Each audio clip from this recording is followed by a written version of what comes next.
আজ আমি অনেকদিন পর গেছিলাম মেমারি। হ্যালো গাইজ, আমি ইয়াসমিন। এখানে আমি রেডি হয়ে গেছি মেমারি যাওয়ার জন্য। এখানে মশা গ্রামের গেট পড়ে গেছে। কিছু সেকেন্ড ওয়েট করার পর মেমারি চলে এসেছি বন্ধুরা। এটা হচ্ছে মেমারি বাজারের ফার্স্টের দিকে। A few moments later.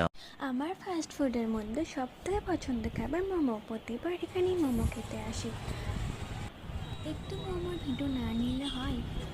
তারপরে আমরা চলে গেছিলাম মিয়া আমার পেস্ট্রি খাওয়ার জন্য। পেস্ট্রি খাওয়ার ইচ্ছে যাচ্ছিলো।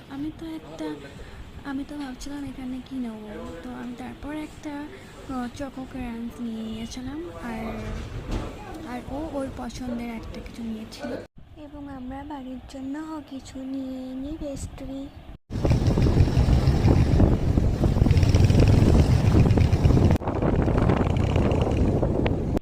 বাড়ি যাবার সময়ও দেখছি এখানে গেট পড়ে গেছে। উফ, ভালো লাগে না। আর হ্যাঁ, আমি জানি এই ব্লগ এমন কিছু নেই, তার সত্ত্বেও বলছি একটু কষ্ট করে দেখে নিও আর একটা ছোট্ট করে লাইক দিয়ে দিও বন্ধুরা প্লিজ। আবার দেখা হবে নেক্সট ব্লগে। টাটা।